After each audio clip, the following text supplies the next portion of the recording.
To go. We are ready to go. And it is the 6th of April, 2021. Welcome to the Clayton City Council meeting. And we are going to do the roll call. Excuse me. Right. Councilmember Diaz. Yes. Councilmember Tillman. Here. Vice Mayor Cloven. I'm here. Mayor Wolf.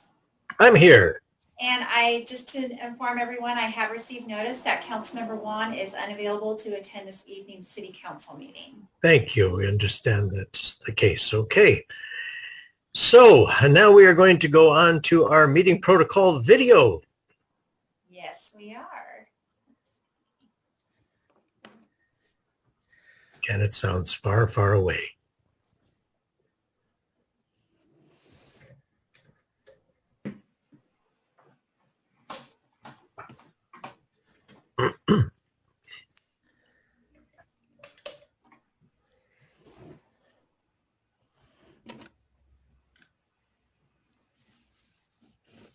Due to COVID-19, this meeting will be conducted as a Zoom webinar pursuant to the provisions of the Governor's Executive Order N2920, which suspends certain requirements of the Brown Act.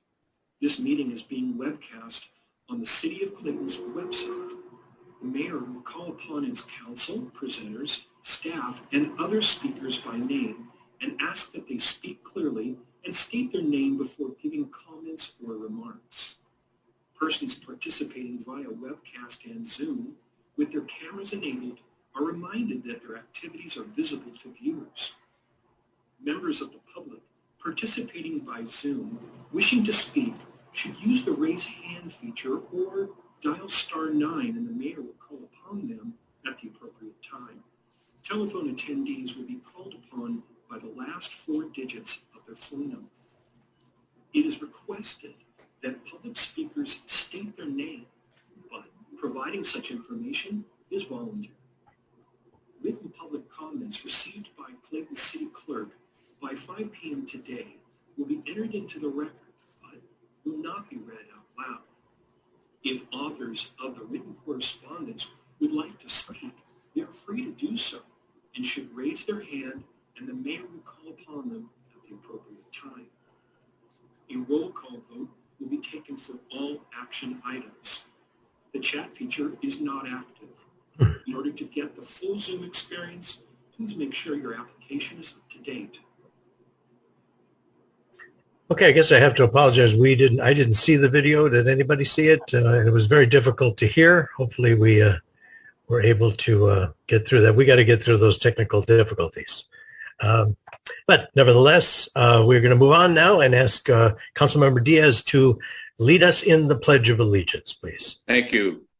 I pledge allegiance to the flag of the United States of America and to the republic for which it stands, one nation, under God, indivisible, with liberty and justice for all. Thank you, Councilmember Diaz. Moving on to item number 4 now, which is our consent calendar. Does anybody have anything they would like to pull or discuss, excuse me, from the consent calendar? Don't see any. How about members of the public? Do we have anybody that wants to speak to the consent calendar? Mary, you do have a hand up. I'm not sure if Jim Moita wanted to speak on the consent calendar or if it is on items not on the agenda. Mm-hmm. So, Mr. Moita, if you wish to speak on public comment on matters on the consent calendar, leave your hand up. If you are wanting to speak on items that are not on the agenda, if you could lower your hand, we'll know which item to bring you in on.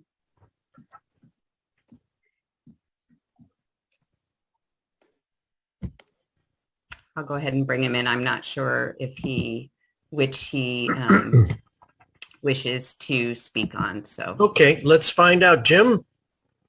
He's coming on now. There he is. Jim, you're muted right now.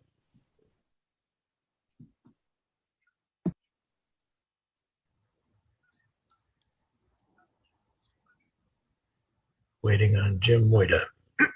Excuse me. Can you hear me? Yes. Hi, Jim. Hi, Mayor Wolf and members of the City Council. Jim Moita, I'm not sure, do you want me to, this is, I don't think it's an agenda item or not. Now, we're talking about the consent calendar now. Oh, so no. Are you wanting to talk about something that's not on the agenda during public comment? Yes, I think so. Well, we'll reserve your time back. It'll be item number 7. We're on 4 now. Sorry. Thank you so much. We will call you back. Okay. Don't go away. I won't. Thank you. Okay. All right. So, okay. So do we have a motion to close Move the public approval. comment? Yeah. All right. Second, anybody? Did you hear me? Move Yes, sir. approval, Yes, we got that. Moved by Councilmember Diaz. Excuse me. Second. Second by Vice Mayor Cloven. And Janet, call that, please. Councilmember Diaz, Yes. Councilmember Tillman, Aye. Vice Mayor Cloven, Yes. Mayor Wolf. Yes. Thank you. All right, we're moving on now to recognitions and presentations, and we have a proclamation here recognizing this week, April 4 to 10, 2021, is National Library Week in 2021. But I understand our librarian, Karen Smith Hansen, is in the audience and would like to speak. So, Karen, we'll wait for you. Come on board. Okay. Can you hear me? Yes. Hi, Karen. How you doing? Hi. Yes, a little different, this Zoom. It is very different.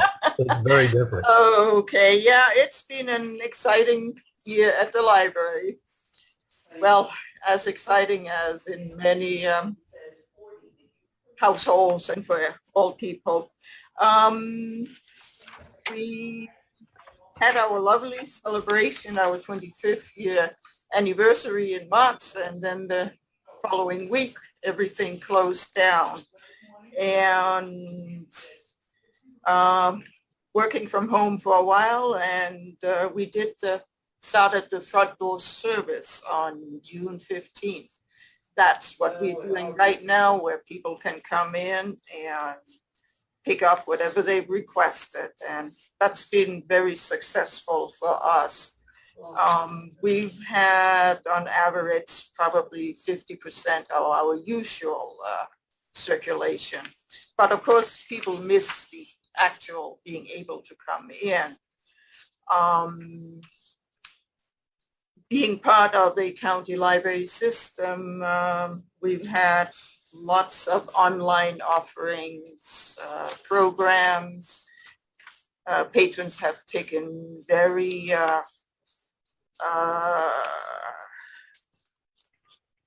good use of our electronic books, and our purchasing department have spent quite a bit of money on ebooks. So we did, as a system, around 1 million checkout of ebooks, and lots of other offerings, reading New York Times, East Bay Times, using the program Canopy to watch movies.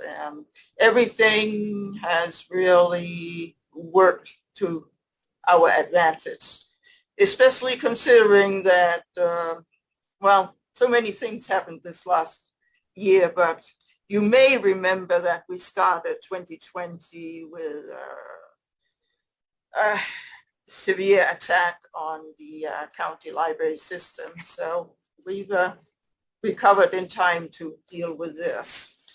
So our news, which has been advertised, is that later this month, April 27, we'll open the doors to the general public.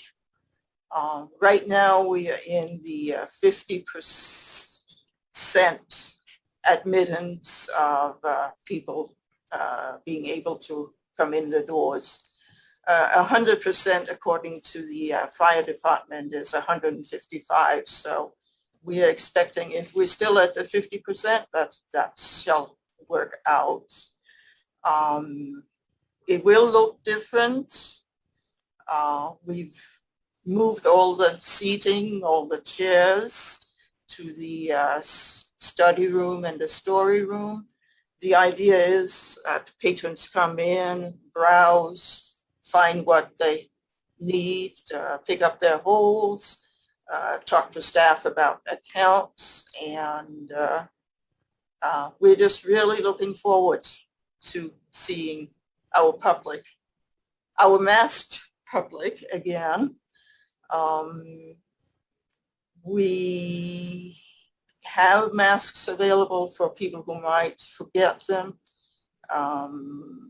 Anyone 2 years and older has to wear a mask or other face covering, and we are expecting that to go smoothly. After all this time, we're all used to, whenever we go places, to cover up. So yeah, and we have no idea how many will come. Will people stream in the first day, or will they kind of hesitate and come? But it will be great. So April 27th, Tuesday, welcome all to the library again. Fantastic. At least with the masks on, it'll be a little quieter in the library, won't it? Yeah. And we've also found it's sometimes hard to hear what people say behind those masks. I know. We'll figure it out. Well, and how did the library store do over this last year? How did the library store do over the last year? Sales well, it's been closed, but online sales or nothing? Yeah, online sales. Lisa Jones, who runs that, did very well. Earned a little bit more than $10,000. So that's great. That's actually really good. Yes, that's very good. Yeah. That's very good. And what about the membership? What about membership, Karen? Not sure. Well, we want to encourage everybody to join. The foundation has been sending out renewals, and I'm not sure how that's going. But we do want to encourage everybody to join the Library Foundation, right? We certainly do. And what does it cost to join the Library Foundation, Karen? Well, there are various levels, but a minimum of $10 per year. So good it's deal. Well worth it. It's well worth it. Yeah, when we go back to actual in-person sales, members get a special preview. So, and the joy of supporting the library, of course, is great. You bet. It's a great library. So thank you for coming, and we're proclaiming this April 4 to 10 as the Library Week, National Library Week, and we recognize that here in Clayton, and we thank you very much. Everybody get involved in library and come back on the 27th when you can actually walk in the library and pick out a book. That's right. Thank you, Karen. Thank you. All right. Fantastic. Glad to see the library opening again. Okay. We are moving on now to reports. Planning Commission, no meeting was held. Trails and Landscape, no meeting was held. So we'll go on to the city manager and staff report. Great. Thank you, Mayor, members of the council. Just a few things. One, Trails and Landscaping is meeting next Monday. So the following council meeting, we will have an update from that group. I just have a couple of items to go over. One, I sent out notice as we received notice today that starting tomorrow, Contra Costa County will be in the orange tier. In terms of city operations, it doesn't make a significant difference. It does for some businesses in town, et cetera, but we're just slowly, I think, moving past all the milestones that we need to get past. So that is a positive. And although we don't know what fully reopen mid-June means from the governor's announcement, we certainly look forward to hearing more about that. But I think masking and some level of distancing is probably going to be with us for some time. So we still need to plan on that. The last thing I'll mention, the council at the last meeting authorized us to send out the RFP for the housing element update. That RFP is out on the street. Responses are due April 23rd, and then it will come back to council. Little correction from what I said last time, the award will be at May 18th council meeting because we need time to do the review and get it on the council agenda. So I misstated that. So the goal is to have it awarded May 18th and then begin to dovetail that process along with the outreach on the downtown property. So looking forward very much to those things really taking off in terms of time, energy, and opportunities for engagement. And with that, I will turn it back over to you. Well, thank you very much. Okay, city council reports. Let's start with our vice mayor today. Surprise. Yes, surprise, surprise. I'll get over to my notes. I really enjoyed our goal setting meeting back on the 22nd. It was a good chance to sit back and listen to my fellow council members and kind of figure out what we are doing, and I appreciated that. I got involved the next day on the 23rd on the ABAG housing element call, and for those of you who didn't know, in the consent agenda today, we had our update of where we are for the housing element annual progress report. I considered talking about that more because this has become a very big topic of conversation for us in the weeks and months and year ahead. For those of you who aren't aware what that is, we have to submit a progress report annually. And this year we're submitting it, and it's in a package for tonight. Take a look at it because it's going to help you figure out where we've been and where we might be going in the future. I spent a very busy Thursday, I think it was, with the Contra Costa County Hazardous Materials Commission. We were talking about rising sea levels and treated wood waste, and then jumped right into a California League of Cities call where we had a lot of conversation about various legislation concerns that are coming on, including SB 9, which we talked about previously, and with regard to single-family zoning. And there was a great presentation about the demise of commercial space in general and how that's impacting large regional malls and even office space in downtown large cities. It helps us look at what the future looks like and relative to COVID and how things are really going to change and how we look at the future and the numbers we're being given. I then jumped on immediately on another call with CBCA when they had their monthly meeting and had a great presentation on emergency preparedness, and that was pretty awesome. The following day, we got some masks. I think it was a City Hall Creeks art group. I'll let the mayor tell you more about that, but I'm wearing mine around, and it's awesome and comfortable, and I really enjoy that. And lastly, it's been daily conversations with multiple citizens throughout Clayton on a various number of issues, and I'm sure we'll hear more about those tonight in public comment. But I'm engaged, I'm listening, I'm talking, I'm hearing, and feeling everybody and where they are related to stuff that's happening in Clayton, and I appreciate it. End of my report. Thank you. Holly? Thank you, Mayor. I won't repeat all of the ones that Peter said other than to say that I was there. So starting with the 17th, I had an interview with the Boy Scout that I mentioned to you guys at our last meeting that was on the 16th, and he wanted to know how city government runs and a little bit of history about Clayton. So I sent him all of the information that I could on our statistics going back to when we were incorporated through Bob Hoyer turning 100 and all of the things that he and his wife had done throughout all the years and what other city leaders have done to get us where we are. And then also on the 17th, I had that evening the Library Foundation meeting, and our librarian just stole all my thunder and told you everything that I was going to share. I won't repeat all that. On the 19th, I did my career day interview with the Diablo View Middle School. Again, that was about how government runs. On the 22nd, we had our special meeting, which was the goal setting session, which I also appreciated and thought it was time well spent.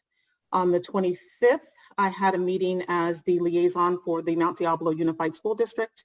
We had what they're calling the Anti-Bias, Anti-Racist Committee. It's newly formed, and that was put into effect by the superintendent at the direction of the school board. He has instructed a lot of citizens to get together. This is all, it's open to the community as far as parents, teachers, students, all the stakeholders that are involved in the district to come together and form this so that he can implement it throughout the schools. So this was the second meeting that they had. This is the first one that I had heard about because they haven't really advertised it very well, but hopefully more residents of our town will be more involved as we hear more about it. Also on the 25th, after that meeting, I had the Cal Cities Division meeting, as Peter just stated, as well as the CBCA meeting following that. On the 31st, I had a meeting with Congressman DeSagne. That was a town hall that he had, and that was in connection with the Superintendent of Schools, Tony Thurmond, as well as our own County Board of Education, Lynn Mackey was also in attendance, and that was to discuss the impact of coronavirus and students returning to school. A lot of people had questions on why it's different in different districts, why some schools are open at different capacities, why private schools can open up sooner, et cetera. And they shared a lot that that's really just district driven. And it's also based on how the schools are set up and the class sizes. So that was very timely, given that we just opened back up last week or week prior for some elementary school kids. On the 1st, I had a webinar regarding housing laws, in particular land use and planning. That was very informative. And they really just went through all of the different, I'm drawing a blank on the word now, all of the different, like SB 9, SB 15, all of those, and where they currently stand, and how we can all get involved in our local cities, whether or not that's whether we're for it or against it, but they did encourage everyone to read up on those.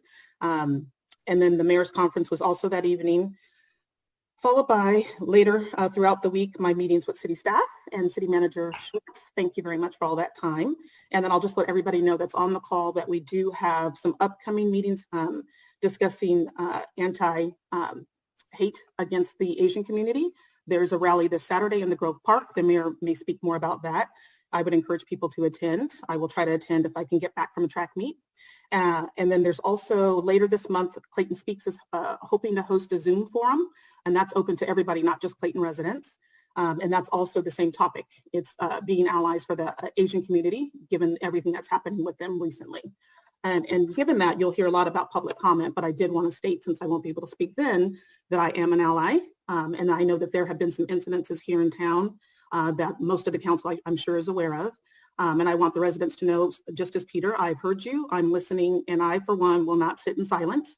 I do not like hate in any form, and I won't tolerate it. So no, just as a citizen, Holly Tillman, that's where I stand. And as a council member, I will try to be there on Saturday to show my support. Thank you. Thank you, Councilmember Tillman. Councilmember Diaz. Good evening. First of all, let me say that I hope everybody had a wonderful St. Patrick's Day. It was a wonderful event. Clayton was alive for a change on a Wednesday evening. It was wonderful. Dinner was fantastic over at the Chop House. The Mudville was packed, and it was just a great event. First of all, meeting on the 22nd with the City Council strategic goal setting. That was fascinating. And we're moving forward with coming up with a concise list of what we can accomplish over the next year. A monumental date for myself and my wife was the 24th of March. We were at the 14th day past our second COVID-19 vaccination. We are fully vaccinated. Thank you. Thank you very much. And no major reactions, by the way. On the 25th, meetings with the city manager, attended the East Bay Division meeting, and has already been noted that there was some very interesting presentation there, as well as the general membership meeting of the CBCA, which also had some fascinating information relative to safety planning. On Easter Sunday, I had the pleasure and honor of attending several community events, saw a lot of our citizens out attending services, including our former city manager, city finance manager, Kevin Mizuno and his family. So another day where Clayton was very visible out and about. Today had meetings both with the city manager and the police chief, getting prepared for things that are coming up in town and making sure that we have adequate plans and staffing for those events. I do want to make a number of points. One, I've had a number of meetings with a variety of our citizens throughout Clayton relative to a lot of topical issues, which will be developing over time. Also, I've been working with former Mayor Howard Geller on planning for the concert season, which, as we see things moving in a positive direction for allowing more people to get together, we're exploring venues outside of the city of Clayton so that concerts could take place possibly at a large parking lot, and that's yet to be determined and finalized. I do want to close my report with some sad news. March was a very challenging month for a number of our citizens. We lost 3 key people during the month of March. The first one that I would like to mention is Jim 7, who at age 77 passed away. He leaves his wife, Shannon. They were both very much involved at the Historical Society. He as the treasurer and she as the vice president of membership, and 4 children, 2 sons and 2 daughters. And he would be one of the 3 people I would respectfully request that we close in honor of the meeting later this evening. The second person that left us was Merle Hufford. Merle, 80 years old. Merle spent 32 years at Chevron, and then he was our city treasurer for 20 years, for those people that you may not have known that. And Merle also passed away, and very sad situation, but those 2 gentlemen we really miss and will miss their presence in the community. Finally, I'd like to close with a memory of one of our senior members of the city, Dewey Dotson. Dewey died at the age of 94. He was a World War II veteran of the Marine Corps and Iwo Jima, where he suffered some shrapnel injuries. He enlisted at the age of 17 and a half, and he spent 3-4 years with the Marine Corps, which is a challenge, but then to go into World War II, both he, Dewey, and Jim 7, I used to see regularly at the Snap Fitness when we were allowed to go in there and exercise. But I just wanted to make sure that we close this meeting in memory of Jim 7, Merle Hufford, and Dewey Dotson. Thank you. Thank you very much. We will do that. Okay. My report, let's see. Well, I did the city report at the CBCA, had the East Contra Costa County Habitat Conservancy emergency meeting. Also attended, of course, our city council goal setting planning session, which was very informative. I think we got some good stuff to work on. And then I did attend the mayor's conference. We had a Sustainable California Contra Costa presentation, very informative. And met with our vice mayor, our Memorial Day committee, met several times with our city manager. And one of those times, I think it was the last meeting, we talked about bringing legislative updates to the city council. I know there's a lot of things going on coming down from Sacramento, a lot of bills people don't understand or need to know about. So we want to make sure that we give another opportunity for people to find out about these bills and where we may stand on them down the road. So Raina has agreed to bring those probably monthly to everyone, and we'll let everyone know when those are coming up. So SB 9 is working its way through the Senate. It probably will make it through the Senate.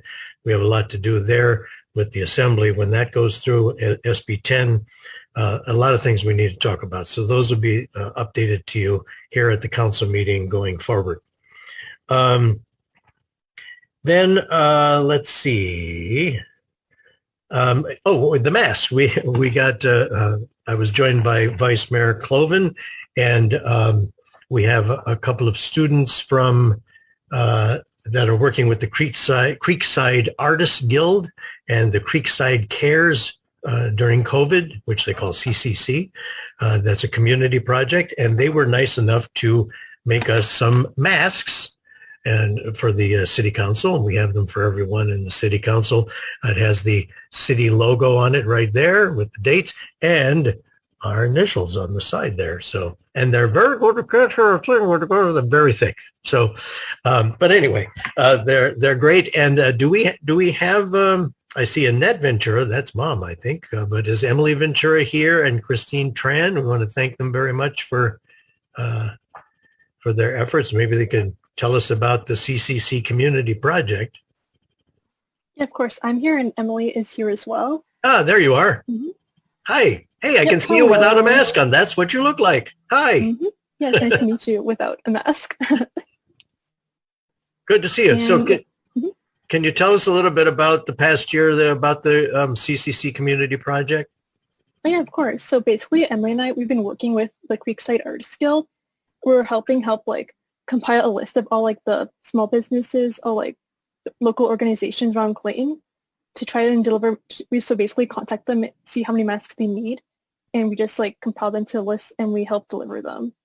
And we've been doing that over the past year. So we've been delivering them to like, for example, KinderCare, the Clayton Children's Center, the council members here, as well as like other small businesses. And it says here that you've given, they provided thousands of homemade masks. Is that right? Mm-hmm. Yeah, just masks made by members of the Creekside Artists Guild. Wow. Well, they are fantastic, and we really appreciate it. We appreciate you and Emily and Annette coming out, and Arlene Kakawa-Nielsen. She's always fun to see. And hopefully Tamara will be putting our mask pictures in the paper. So, but we really appreciate your coming down, and thank you for these great masks right here. Yeah, no problem. And thank you for accepting our masks. Appreciate it. Thanks a lot. Okay. So that will be the end of my report. Hold on just a second. Let me get this back real quick. There we go. Okay.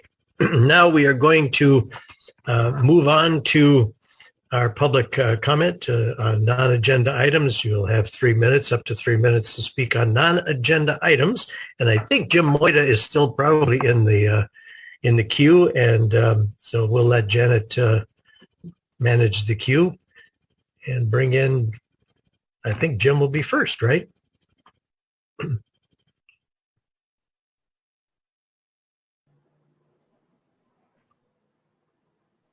Yes, I have. Oh, where did he go? Jim? I don't know where you are. The transition seems to be a little bit slow because that happened when I was working on the last item. So perhaps it is. I see him just as an attendee, not with his hand raised, though. Okay. Well, let's go ahead with someone that has their hand raised, and when Jim's ready, he can jump back in. Okay, I have Mark. Mark, I'm going to transfer you to panelist. If you can please unmute your microphone.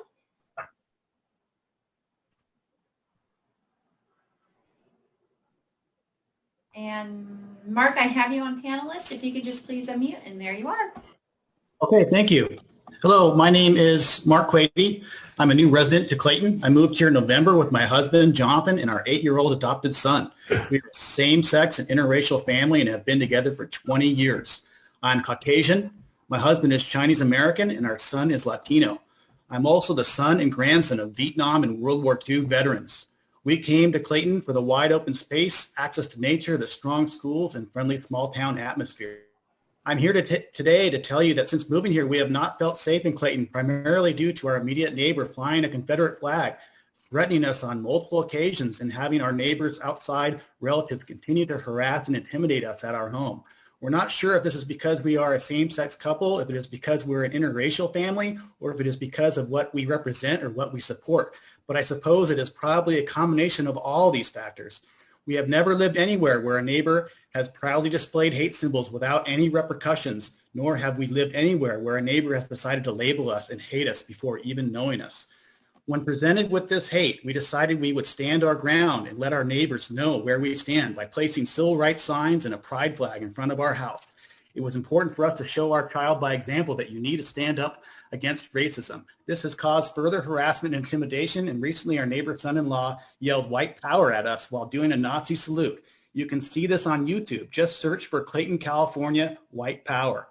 In addition, otherwise supportive neighbors have pulled away from us as they do not want to rock the boat. We have also received signals from the city and initially from the police force that we are at blame for all of this and that we have instigated all of this, and have inferred that if we just would take down our signs, things would return to normal. We know that one of the city council members met with our problematic neighbor for over an hour and did not attempt to speak with us. I encourage you to also reach out to us and get the whole story. Otherwise, we can only conclude that you are working against us. And for Confederate flags, not standing against Asian hate and anti-gay hate, and supporting white power. I guess normal for Clayton is being okay with Confederate flags and to give people a pass and maybe even additional support if they hate on queer and people of color. We hope to change what is considered normal in this town and what is considered acceptable. We know the city is changing and will change for the better with or without your support. So please be mindful of your legacy, as history will not forget where you stand on issues of racism and hate in our town. If you support diversity and inclusivity, then that is excellent. I encourage you to be much louder about your values, however. We are not instigators. Pushing back against a racist and homophobic neighbor is not instigating. Displaying our lawn signs that are perfectly legal and promote civil rights, my rights, is not instigating. Citizens and elected officials need to stand up and be vocal about hate in our community. Thank you very much. Thank you, Mark. And I intend to be at the rally on Saturday, so we'll represent the city. Excuse me. Janet, who do we have next? Our next speaker is Jonathan Lee. Jonathan, as I promote you to panelist, can you please unmute your microphone? Okay, we're here. My son's going to speak first. Hello, my name is Owen. I am new here. I am 8 years old. I love dogs. I have 2 dads. I am adopted. I don't like racism. I hope you can work together to make our city hate-free. Thank you. Thank you, anybody. That was very good. Oh, thank you. I'm Jonathan Lee. I am professor of Asian American Studies at San Francisco State, fully tenured. I can't lose my job, just so you know. As an Asian American, I have encountered many acts of racialization, from microaggression to ethnic jokes, racial slurs, racial name calling, and bullying throughout my life.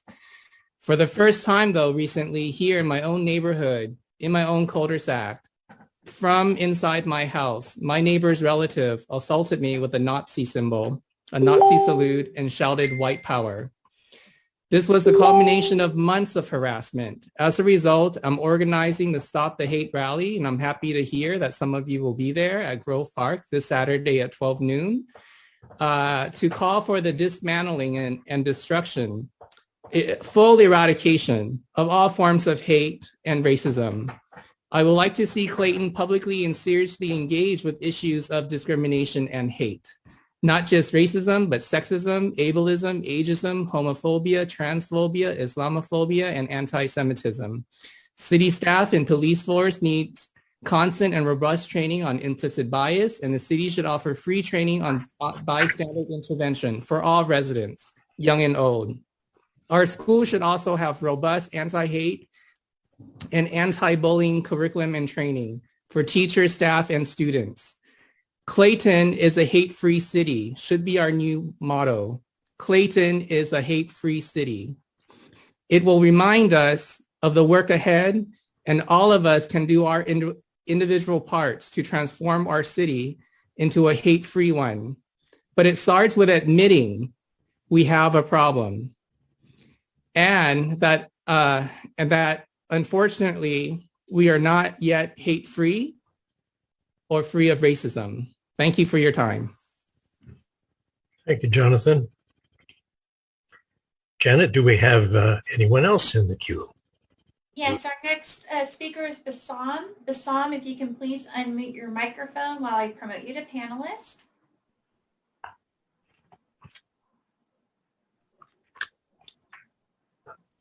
Good evening. Can you hear me? We can. Good evening, everybody. During the Black Lives Matter second rally in Clayton, I want to call out Councilmember Diaz. Councilmember Diaz was present in the park, but I guess he missed all the speeches by our Black residents about their experience with racism in Clayton. He went to declare during his election campaign that no racist people in Clayton. So what does it take to know that we do have a racist issue in Clayton? How about a video of a person harassing his Asian neighbors shouting white power at them? Or a video of the neighbor flashing white supremacy hand gestures at his Asian neighbors? How about flying the loser's Confederate flag on his house and truck? Maybe Councilmember Diaz can come to downtown Park this Saturday and actually listen to the stories this time, not just a photo op. I know that the city council cannot do much, but a strong anti-racism statement would be appreciated. If you can't stand up for your neighbors, who will? Yesterday, it was Black Lives Matter. Today is Asian hate. What about tomorrow? Thank you. Thank you, Bassam.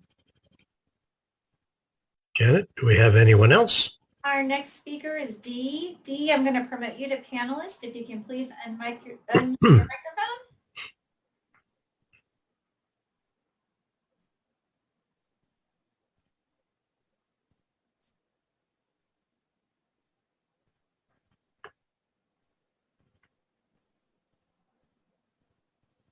Dee, I have you on panelist. If you can please unmute your microphone. There we go. Can you hear me? We can. Thank you, Council. Dee Vieira of Dana Hills. I was thinking to visit Mr. and Mrs. King and Mr. McCracken and introduce myself to them, but to be honest, I feel afraid of them. So I decided to write down my thoughts of what I would like to say to them. Maybe they're here tonight. Hello, Max and Nancy King and David McCracken. I wonder if you know how much power you had to change the outcome of this sad situation, which brings us here today. When Jonathan and Mark and their young son moved in, did you greet them and welcome them to the new neighborhood? Moving into a new city and neighborhood can be stressful to begin with, but not to be welcomed in is both sad and shameful.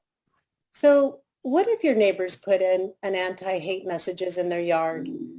You could have gone over and met Jonathan and Mark, introduced yourselves, and made friendly small talk to get to know one another. Find out what brought them here and share all of the wonderful qualities Clayton has to offer. You could have asked them about what the anti-hate messages were about. Maybe you could have learned their experiences and why they felt strongly about this message. You could have walked away from a civil and kind conversation knowing a little more about your new neighbors and know that they meant you no harm. You don't have to agree or change your views, but you would know that they are nice people who want to live and enjoy Clayton just like you. But instead, you decided to fly the Confederate flag as if to counter the anti-hate with hate. Your message was loud and clear so that you didn't, I'm sorry, what did you expect to aggravate the situation and make people afraid of you? Even though you took down your Confederate flag, was this a sincere gesture to make peace? But you continued to antagonize the family by parading around the court with large pro-Second Amendment and don't tread on me flags on the back of your truck, and at times park nose front into the family's front yard. You even go as far as mouthing white power with your raised fist. I know there is no crime here in flying your flags, but you bring fear and intimidation into the equation, and that is wrong. That is mean, and that is not what Clayton is or going to be. I'm guessing you feel the need to move because your realtor wrote a letter to Jonathan and Mark and asked if they would remove their anti-hate messages so that you might get top dollar for your home. I'm saddened to hear that. You shouldn't feel the need to move. Clayton is your home too. But if moving is your choice, then please know that anti-hate messages won't drive property values down because anti-hate messages love everybody and buyers will know that. You can make this wrong right again with a sincere apology to Jonathan and Mark. Why not start over and mend the hurt? Others and I would like to see an end to hate, all hate. Be well and thank you. Thank you, Dee. And go back to Janet to see if we have anyone else. Jim, did Jim ever come back? Jim Moita? No, he has not come back yet. I do Okay. have Stefano as our next speaker. Okay. I'm going to promote you to panelist. If you can please unmute your microphone.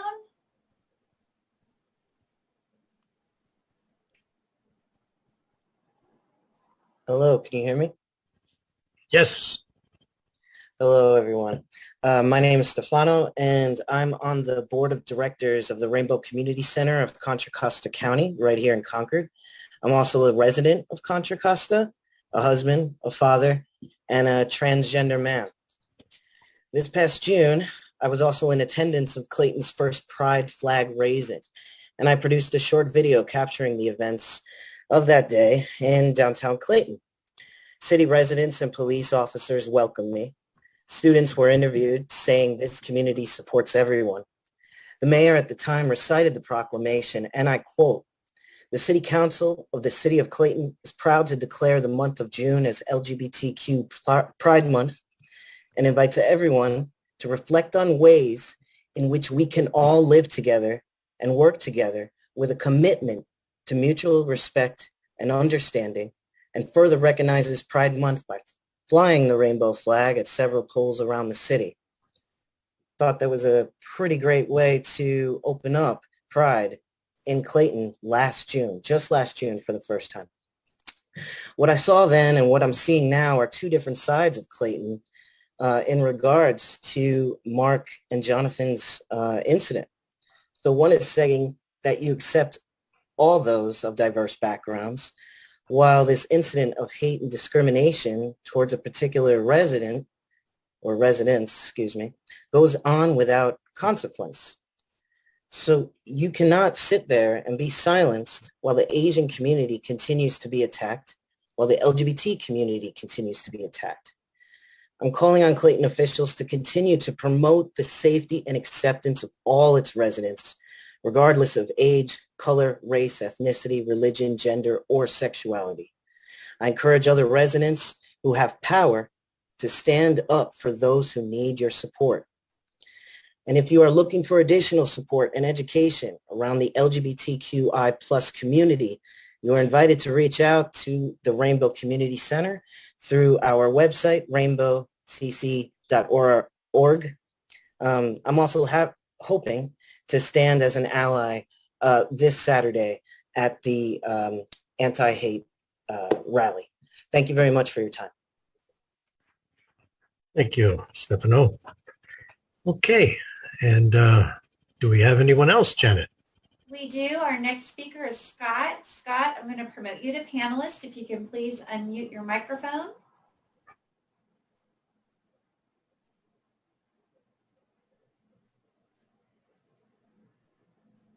Hey, everybody. Hello, Scott. Hey, Steb. Thank you in advance for your time, and everybody just for listening for a moment. Just wanted to talk about something different for a minute, something that brings all of us together, and it's something that makes us all feel good, and that's Mount Diablo State Park.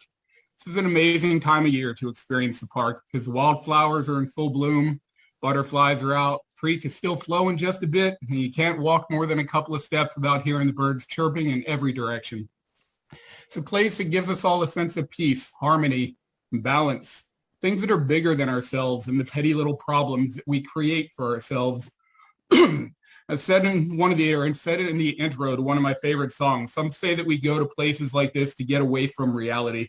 But the more I ponder it, the more I realize we get there to get to reality. On that note, I want to ask everybody who's willing to take a moment right now to just close your eyes and just think about a beautiful orange butterfly fluttering in front of you, or being surrounded by chirping birds in every direction, or maybe just sitting by the creekside and listening to the water flow. But just take a moment and close your eyes and imagine yourself in our park and put yourself in your little happy place just for a second. And I hope that it makes you smile and to be grateful and thankful for this beautiful area in which we live. So I'm going to give everybody just a few seconds of silence right now. I hope you'll bear with me.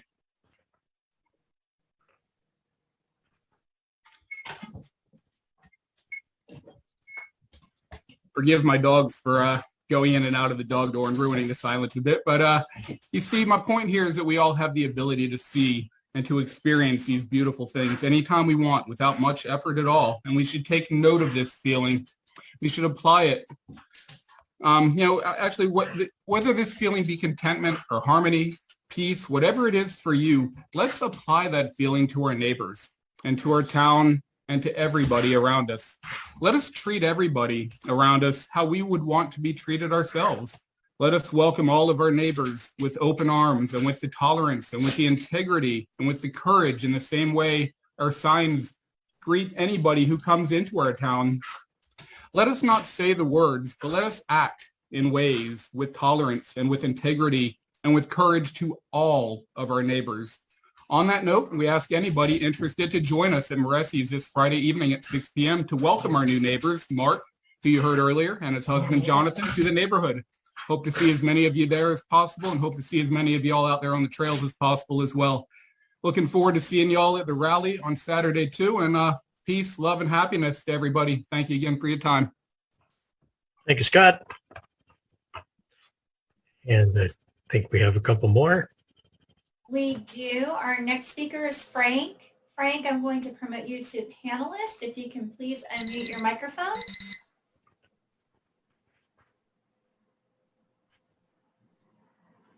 Thank you. Can you hear me? We can. Good evening, City Council. First of all, let me preface this with I do not speak as a planning commissioner. I am speaking as a citizen. I'm listening to tonight's meeting and I've read the comments on your part, Mayor.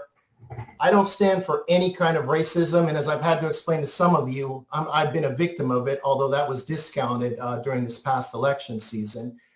I find incredible the hypocrisy listening to three of you talk about anti-Asian hatred when Clayton would have had its first Asian American mayor.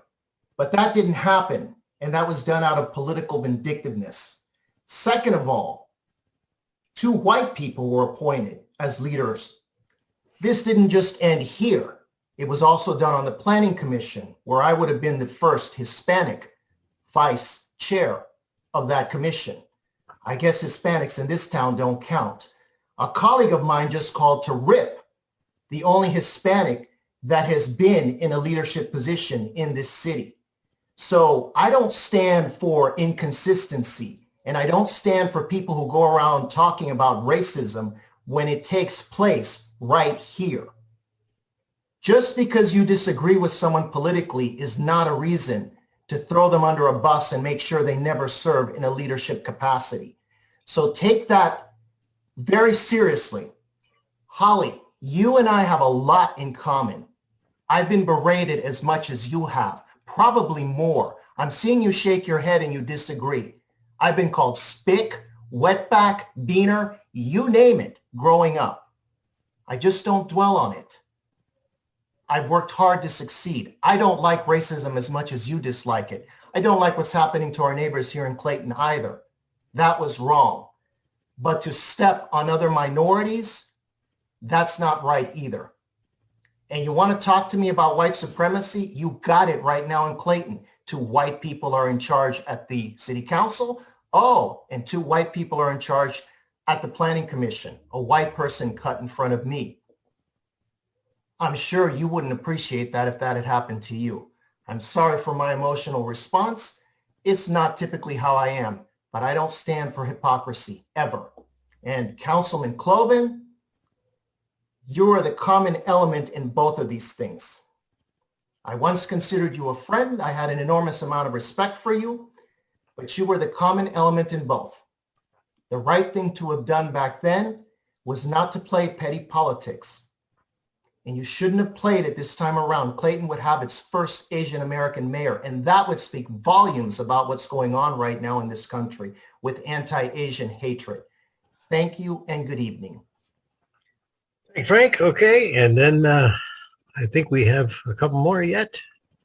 We do. Yes. I have Julie. Julie, I'm going to promote you to panelist. If you can please unmute your microphone.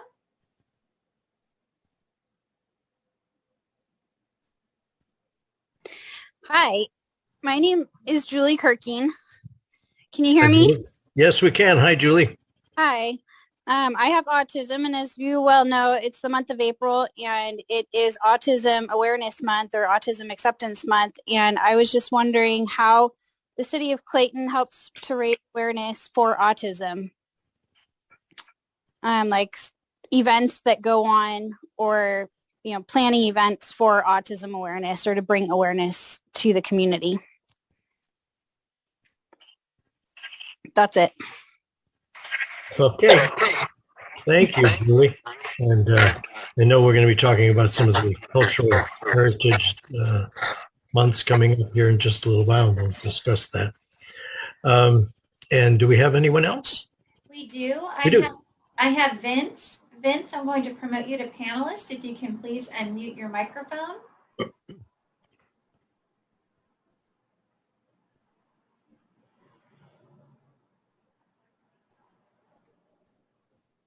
Hi, good evening. Can you hear me? We can. Great, thank you. Dear Honorable City Council, thank you for providing the forum. My name is Vince Moita, and we've been a member of the community, the Clayton community, since 1993. I grew up riding my bikes down Oak Street from there to Maine on the 4th of July parades, enjoyed my fair share of concerts in the Grove, and many of my life achievements were documented in the Clayton Pioneer. The other public comments coming before us sadly did not depict the community that I grew up in, or at least the side that I saw or support, and I hope that the appropriate measures are taken by this council to address hate, oppression, and intolerance on every level. Thank you. I sent a letter last Friday, unsure whether the subject of the Oak Creek Canyon project was going to be heard tonight, but I sent it to make sure that our positions were before you. Our letter's entire intent was sent to reiterate our interest in the ultimate vision of the Marsh Creek Road Specific Plan to help the subsection A of the Marsh Creek Road Specific Plan to become part of the City of Clayton as envisioned by the city's planning efforts in 1995. I'm not going to speak to the merits of the arguments made in the letters, seeing that the project is not before the City Council tonight. But I want to highlight our appreciation for the time and effort spent by city staff, and particularly the Planning Commission, in its rigorous analysis of the project as proposed. We appreciate and are approaching this in good faith to help see that the vision of the Marsh Creek Road Specific Plan and our aim to realize its ultimate build-out. As the housing crisis continues to mount, we are interested in pursuing every available avenue to help get subsection A of the Marsh Creek Road Specific Plan inside the City of Clayton, as intended in the City of Clayton's general plan and the Marsh Creek Road Specific Plan. We are evaluating our every option and hope the city shares in the sentiment, and we look forward to working with you and city staff to help realize the duly planned City of Clayton. We appreciate your time, and thank you for all you do. Thanks. Thank you, Vince. And do we have anyone else? We do. Our last speaker I have with their hand raised is Terry Denslow. Terry, I'm going to promote you to panelist. If you can please unmute your microphone. Hello, can you hear me? Yes, we can. Excellent. All right. As you know, my husband and I are newer residents to Clayton. So it wasn't very long ago that we were in our process for house hunting. This was our third home purchase. So we had our list of wants and don't wants and needs and the whole process kind of down pat. What wasn't on our list was concern for our family's safety because of our race, religion, sexual orientation, etc. During our process, we didn't need to spend that extra time researching whether where we were thinking about moving would be a safe place for our family to live just because we looked different or fell in love with someone of the same sex. Doing that house hunting process is already a stressful process, and I can't imagine the folks that have to go through that that extra work and that fear. We don't live in that world of fear, but I recognize not everyone has this luxury, and I don't know what it feels like to have that weighing on my mind. I do know that everyone deserves to feel safe in their home and in their community. For this reason, I choose to be an ally, even if I haven't walked a step in their shoes. I implore others in the community to do the same and welcome our new neighbors into this wonderful city and celebrate the diversity that they bring to our great community. We're stronger together, and there's no place for hate in Clayton. On that note, choosing to educate ourselves about not only the topics we know well, but also the topics that are unnatural and maybe a little different and a little scary to us helps us all. That helps us to be more inclusive as both individuals and as a community. That's why I support Cheryl Willis and her efforts to raise awareness and education through the proposed anti-racist library for Clayton. I hope the city and the council will work with Cheryl and her team to bring this remarkable initiative to our community. Thanks for your time. Thank you, Terry. Janet, I believe you said Terry was the last one, right? That is correct. I do not have any other hands raised at this time. All right, then we will close our public comment and move on to item number 8, which is public hearings. We have none. And now to action items. Action item A is adopt a resolution to the City Council, City of Clayton, authorizing the Clayton Police Department to apply for and accept over $465,000 in grant funding from the California Department of Justice to participate in the tobacco grant program. And it looks like our police chief is here and will present. It's all yours, Chief. Hi, good evening. Yes, I am seeking council's approval to apply for the California Department of Justice Tobacco Grant Program. This grant program is available statewide to support local law enforcement efforts in reducing the illegal sale of tobacco products to minors. And the Clayton Police Department is eligible to apply for and, if successful, receive funding to hire, train, and support officers who focus on enforcing tobacco laws. Our application would be funding for one full-time police officer for 3 years. For a total ask of $465,000 and change. This would include salary, benefits, and some administrative and enforcement costs. This is somewhat of a unique grant because there is no match. There's no matching funds required. The City of Clayton has 3 retail stores that sell tobacco products, and we have many others right on our border, so a lot of tobacco available. If we were successful in getting the grant funds, this officer would be responsible for acting as a school liaison officer for both the middle school and the elementary school to provide teachers, students, and families education about tobacco and tobacco-related products, as well as doing compliance checks with the local retailers and conducting minor decoy operations. So that is a bit, just a summary of what the grant does and would afford us to do if we're successful, and I'm happy to answer any questions. Yes, somebody, Holly, do I see your hand there? Yes. Hi, thanks, Chief. I have just a quick question. Will this officer be working in conjunction with the parents who run the parent educator program at both of those schools? I used to do that years ago when my girls were at the elementary school.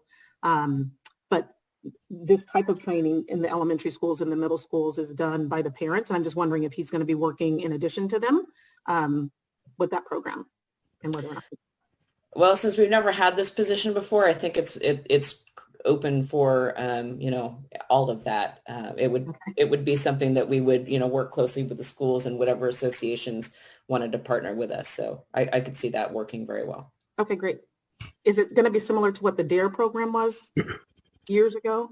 I'm not all that familiar with DARE in the sense that what their curriculum exactly was. I know they went into classrooms and did a lot of lectures. Mm-hmm. This would be probably a little bit of that, but these are younger kids. It probably would be partnering with the school during assemblies and that kind of things, and then outreach at our parks and festivals and such for the kids as well. Okay, thank you. Mm-hmm. That was all I had.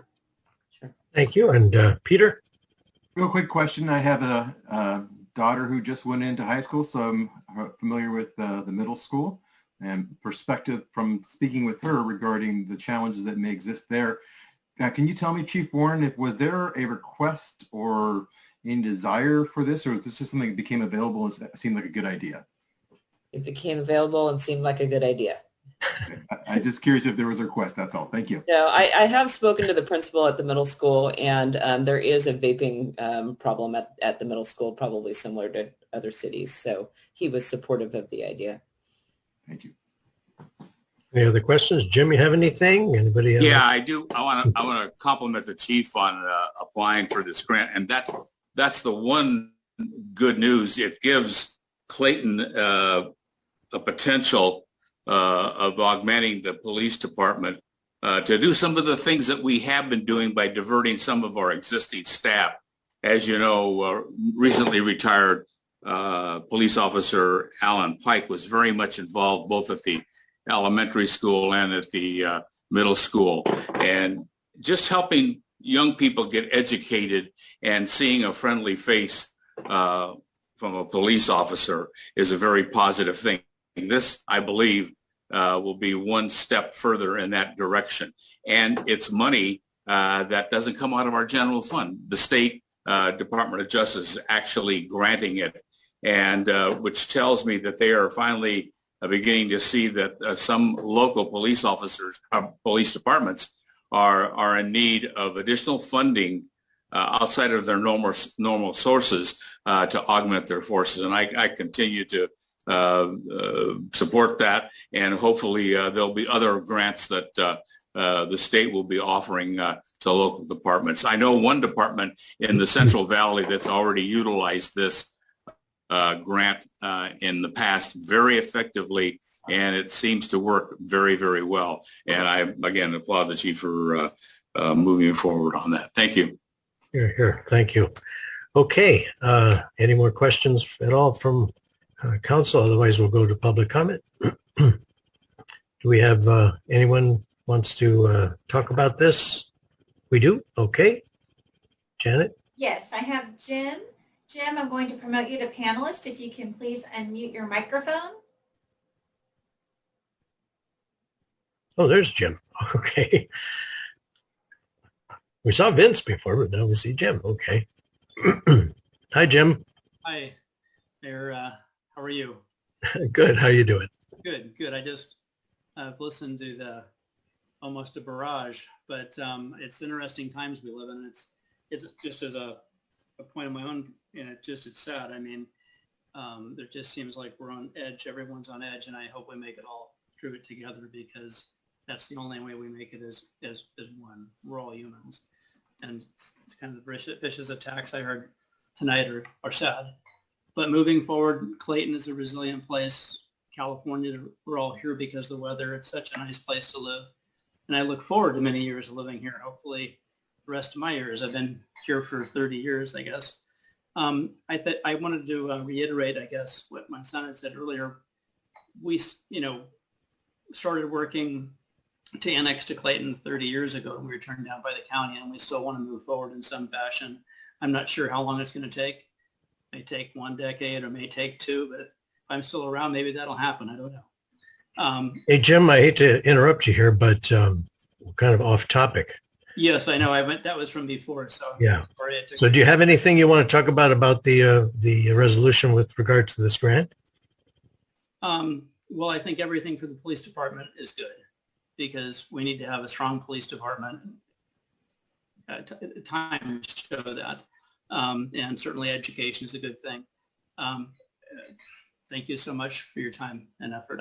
I tried to pipe in, but I couldn't get. I was trying to comment earlier. My hand was going up and down, but it wasn't seen, so I'm not sure.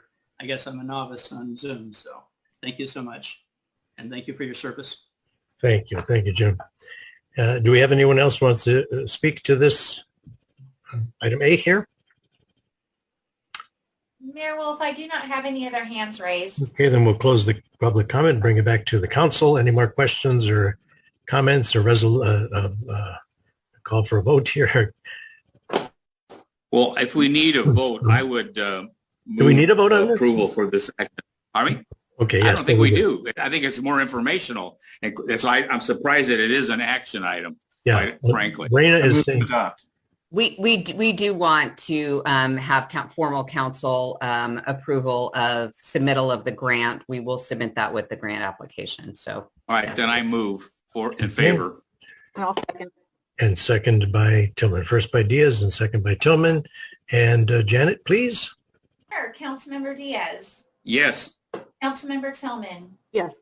Vice Mayor Cloven. Yes. Mayor Wolf. Yes. Thank you. All right, moving on. That passes. Moving on to item B here, recognition of cultural heritage months and other significant celebrations. I guess our city manager is going to do that. So we'll go to Raina. Great. Thank you, Mayor, members of the council. I'm bringing this item back at your request. In February, we had a discussion about recognition of cultural heritage months, and the council asked that we come back with a more complete list. A number of items were mentioned, and Councilmember Tillman had some conversations with other folks that had some items that were requested to be added as well. And so there is in the attachment to your council report a consolidated list of cultural heritage and other significant celebrations that we are recommending coming forward. At any time, of course, things could be added to that list, but this was the collection that we have at this point. The second component to the report in front of you tonight is a recommendation regarding process, because there was some discussion regarding the process for those recognitions when we met on it in February of this year. The recommendation is that essentially starting now, if it's adopted by the council or directed by the council, that the first time any of these come up from here through a year, then we would have a proclamation on the agenda. We would have some additional discussion. And then in future years, we would note on the agenda for each of those months which heritage or other celebrations were recognized in that month, but we wouldn't have the additional proclamation brought back year after year unless there was some other reason to do so. But that way we make sure that we have a proclamation that stands that the date or month is recognized. It is not specific to year. It remains in place. And we have a mechanism for acknowledging that on the agenda each year, just as a matter of course, so we don't lose sight of those recognitions and we can bring them back to mind each year, even though we don't have a full proclamation. And so with that, Councilmember Tillman may want to add, as that was brought at her request initially, and ultimately looking for direction from council on the list and the process. Thank you very much. Yes, thank you. I'll just chime in to add that after our last conversation back in February, I worked on some of the dates that you guys had suggested and added the majority of those on here. If there are any that you guys think still need to be added, let me know. But in particular, I think they were highlighted, and if you have it in color, which new ones were added. So we have coming up, we just added Autism Acceptance Month. So if Julie Kirking is still on the line, she'll be pleased to know that that was added. We also have Earth Day was added. I believe Law Day might have been on there, just named something else. Cinco de Mayo per Councilmember Diaz's request, as was Armed Services Day. Juneteenth I added, which is on June 19th. And then it looks like we just weaved in some of the other ones that we had already acknowledged from prior councils. I think the only additional one might be Italian American Heritage Month, but I don't have mine in color. So let me look here. Yes, that was an additional one that Councilmember Diaz had brought up as well. Okay, good. Are there any others that you guys would like to suggest, or are there any questions or concerns with how it's structured to go forward in the coming years? Yes, I have some additional items for consideration. First of all, this is a pretty comprehensive list, and I certainly appreciate that. But there's a couple that are notable in my estimation. One is Peace Officers Memorial Day, which is on May 15th. This was enacted by President Kennedy back on October 1st of 1961 at the direction of Congress. It was subsequently recognized by future presidents, not the least of which were Clinton, Bush, and Obama. It needs to be on that list because that's a very important date, that May 15th, as well as National Police Week, which dovetails on that. Another one that I've noticed was missing, I know that the Italian-American heritage was listed in there, but I would think Columbus Day should not be lost in all of this. It may have some controversy, but so do some of these others in there. Finally, two others that appear that we don't want to, or we want this list to be all inclusive or as most inclusive as it can be. And two communities that are represented throughout Contra Costa County that seem to be missing on here. One of them is the Portuguese community, a very vibrant community in Contra Costa.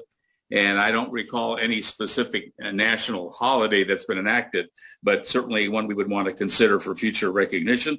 And of course, one that I think is very important, having grown up in Southern California near a lot of the dairy farms that provide a lot of valuable nutrients to our families, and that's the Dutch community.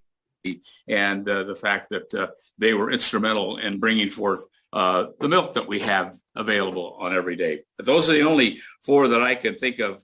The Peace Officers Memorial with the Memorial Day with the National Police Week, and Columbus Day, the Portuguese community, and the Dutch community. Thank you. If I could just add briefly, just so you know, Dutch American Heritage Day is November 16th and Portuguese Heritage Month is June. If those are desired to be added, you are now informed as to when those occur. Thank you. Anyone else? Okay. Anybody else? It's a pretty comprehensive list of I would say. Celebrations here. That was the goal. Okay. All right. So do we have any questions, any other questions or comments from the council? Otherwise, we'll take questions from the public. Move on to the public. Do we have anybody put their hand up? Looks like we do. Mayor Wolf, I have Dee. Dee, I'm going to promote you to panelist. If you can please unmute your microphone.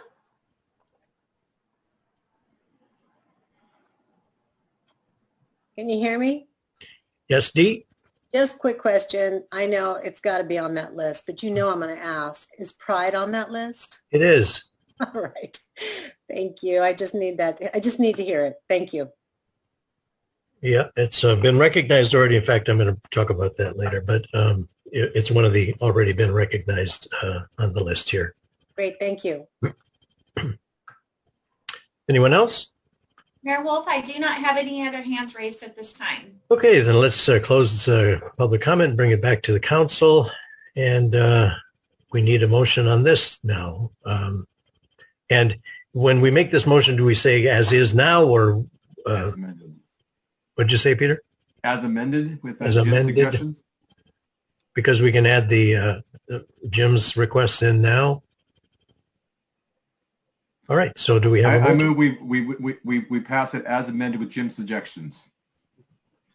Do we have a second? I'll second. Okay. second by Tillman. Okay, Janet, let's call the vote. Councilmember Diaz, Yes. Councilmember Tillman, Yes. Vice Mayor Cloven, Yes. Mayor Wolf. Yes. Thank you. Thank you. Okay. All right. So now we have moved on to council items, limited council requests and directive for future meetings. Does anybody have anything they want to bring up for future meetings?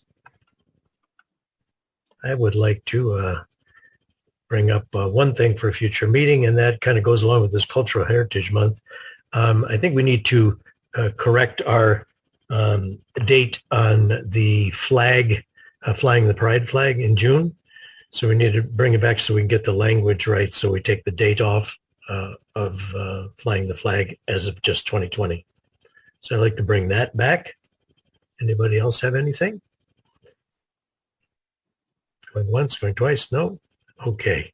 All right. So that's it. We have no closed session today. So as Jim requested, we are going to adjourn tonight in the honor of Jim Seven, Merle Hubbard, and Dewey Dawson. And we recognize them and we thank them. And we're adjourned now until our next meeting on April 20th.